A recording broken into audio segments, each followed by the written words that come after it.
I thought it was an open canvas. Visually, it's completely open. You're going inside a person's head. It's open canvassing. Visually and creatively, there were no limits. It's a very visual feast. Tarsem has that brilliant mind. He's really extraordinary. I have so much respect for him. He is the main reason that I took this project, was just because I know his work, I've known him for some time, and I admire his vision.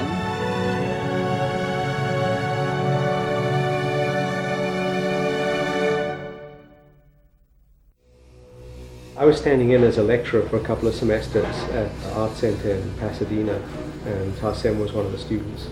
So we met there, and then when he got out of school, he called me up, asked me if I could help him get started, showed me his music video that he'd done in class, which was very impressive. First company I showed it to signed him, and he's yet to stop. I met Tarsem working on a commercial a few years back. Not necessarily all of our finest hour, but we all got along pretty well, and all the players were there. I mean, Robert Duffy and Tarsem, Laufer, Doc, me, we were all there in that same group. So he remembered us. When it came time for him to get his feature together, there we were. Tarsem had wanted to do a movie for a while, and the cell attracted him because of the visual possibilities. The parameter happened to have a serial killer in it. And I said, okay, that's what seems to be what the audience want to see today. That was by and by. But visuals, that was the first thing that interested me in it, that it had no boundaries. When I saw his reel and what he's done in the past, his work, I was like, that's it. Where do I sign to do this film? He's just such an exciting director. And I said, well, what's this guy done before? I need challenges. And they said he's done commercials. And I was like, what? Commercials? And they were going, yeah, but he's the best. He's brilliant. And I was like, yeah, right.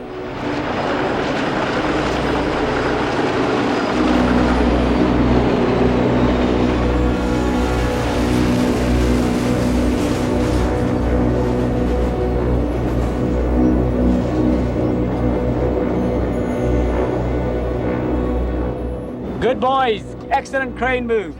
He's also the only director I've ever worked for who, it's just impossible to go too far with him. At least on this movie, he had set his mind that too far was probably the place to be.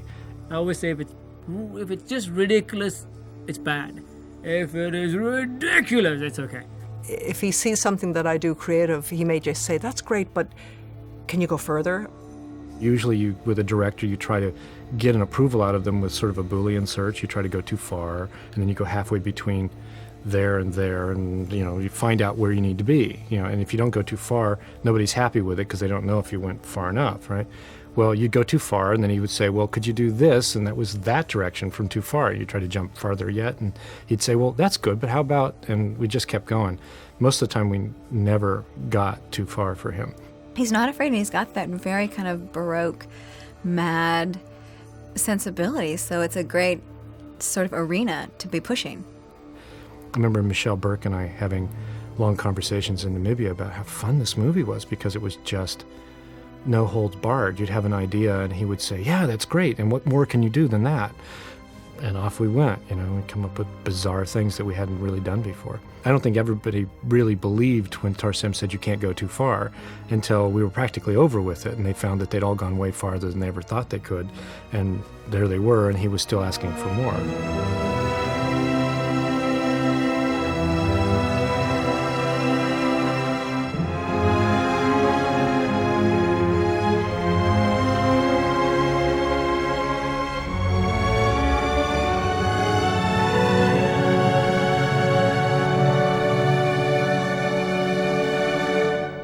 Well, I think Tarsem likes to shock. He likes that jolting imagery.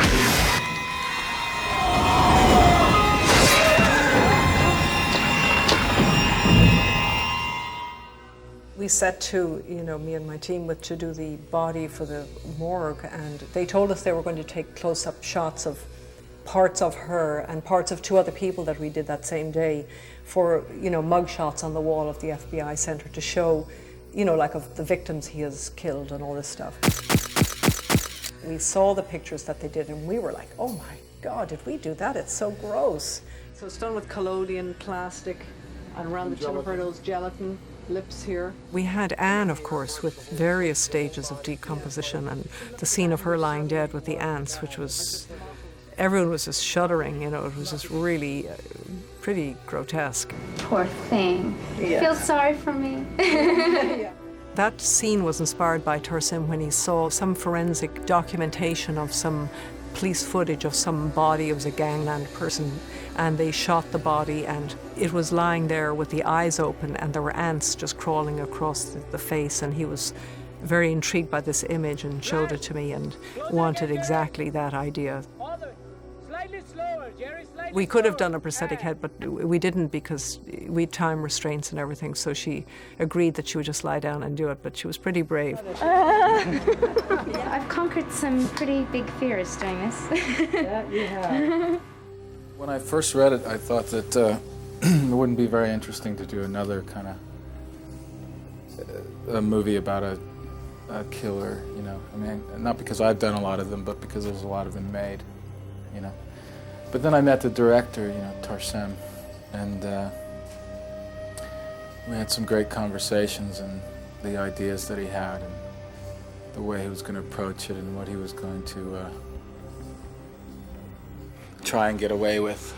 It intrigued me, and then when I agreed to do it, we started to talk more extensively about it, and my interest grew.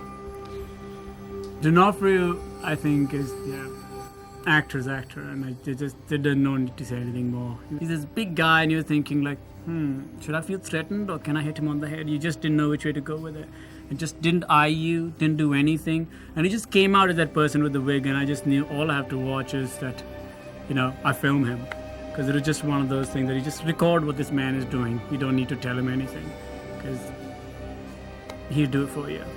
The great thing about Tarsem, he knows exactly what he wants in every single frame. And sometimes I had to film. I was like, wait a minute, can we just like try different things first? He's like, this is what I want you to do, which I love. That's what you want from a director, direction and knowing that this is the vision they have, and they're gonna help you get there whatever way you can. When there's nothing there, if you're working with blue screen, or the actors are not there because they have this elaborate makeup, and he's like, okay, you know, Vince will be saying to you this.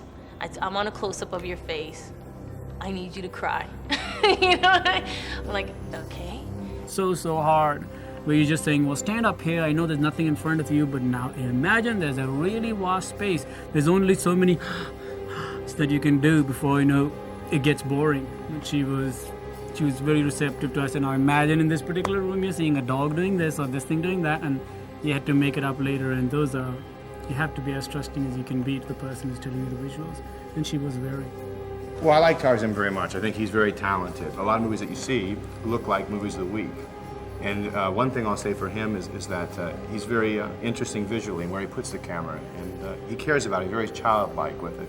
Some of the best directors that I've worked with have that approach. So that's exciting, working with Tarsem. And then I got a bonus, which I didn't know in the contract, which is Jennifer has a large posse, I think they refer to themselves as, that come to the set and hang out. So I've gotten to shoot some street slang with them and hang out with them, so that's been fun as well.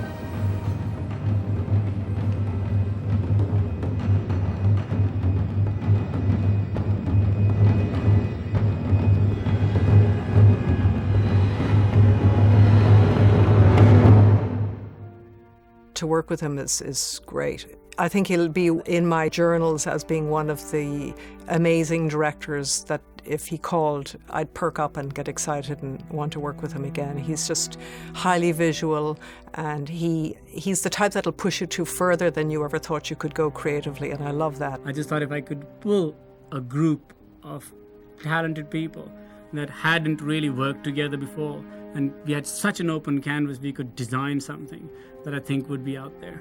It's very exciting to work with people with such knowledge and such imagery. I mean, I feel I'm working with masters. It's a great collaborative sort of process. And the synergy between production design, costume design, makeup, special, and visual effects shows a lot in this movie. You suddenly see a moment that's like incredible, and you can't really pick out the part that blows your mind the most. I mean, is it Tom's set in the core?